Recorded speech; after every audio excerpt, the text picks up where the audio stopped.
In the world of computer networks, reliable data exchange is paramount.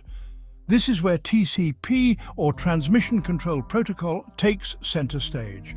TCP is a connection-oriented protocol, meaning it requires a formal connection establishment before any data transmission can occur. Imagine you're making a phone call. You wouldn't start talking without first dialing the number and ensuring the other person is on the line.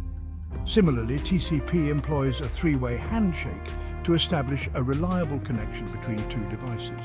Think of it as a digital handshake that ensures both parties are ready to communicate.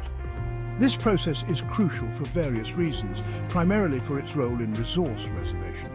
Before data begins flowing, TCP ensures that both the sender and receiver allocate the necessary resources, such as memory buffers, to handle the incoming data stream.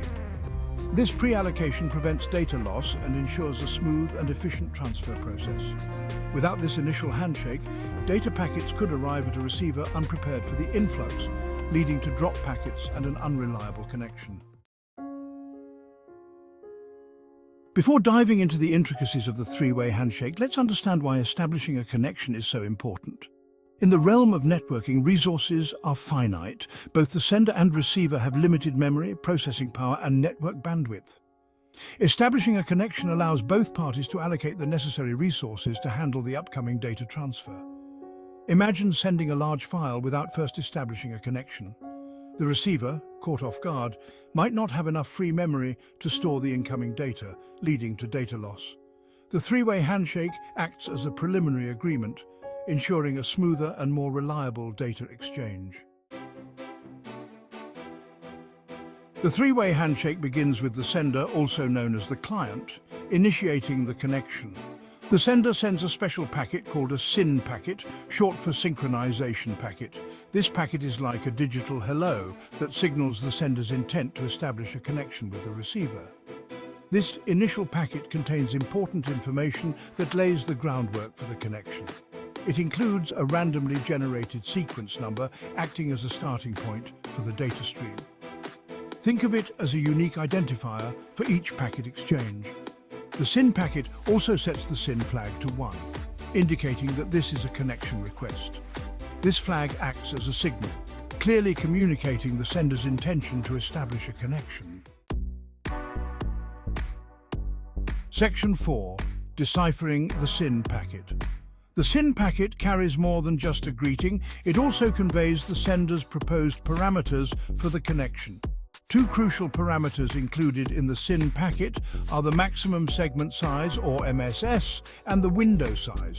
The MSS determines the maximum amount of data the sender is willing to send in a single packet, while the window size indicates the sender's current buffer availability to receive data. These parameters are essential for optimizing the data transfer process.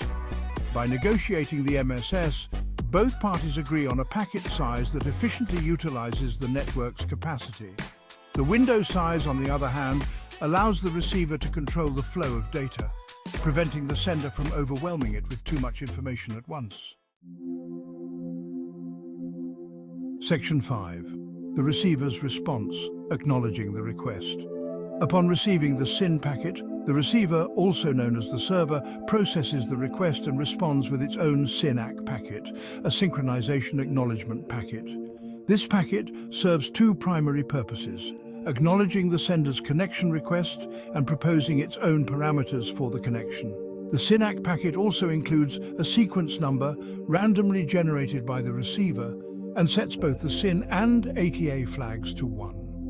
Setting the ATK flag to 1 acknowledges the receipt of the sender's SYN packet, while setting the SYN flag to 1 indicates the receiver's willingness to establish a connection. Furthermore, the receiver includes its own MSS and window size in the SYN-ACK packet. This exchange of parameters ensures that both parties are on the same page regarding the connection's capabilities and limitations.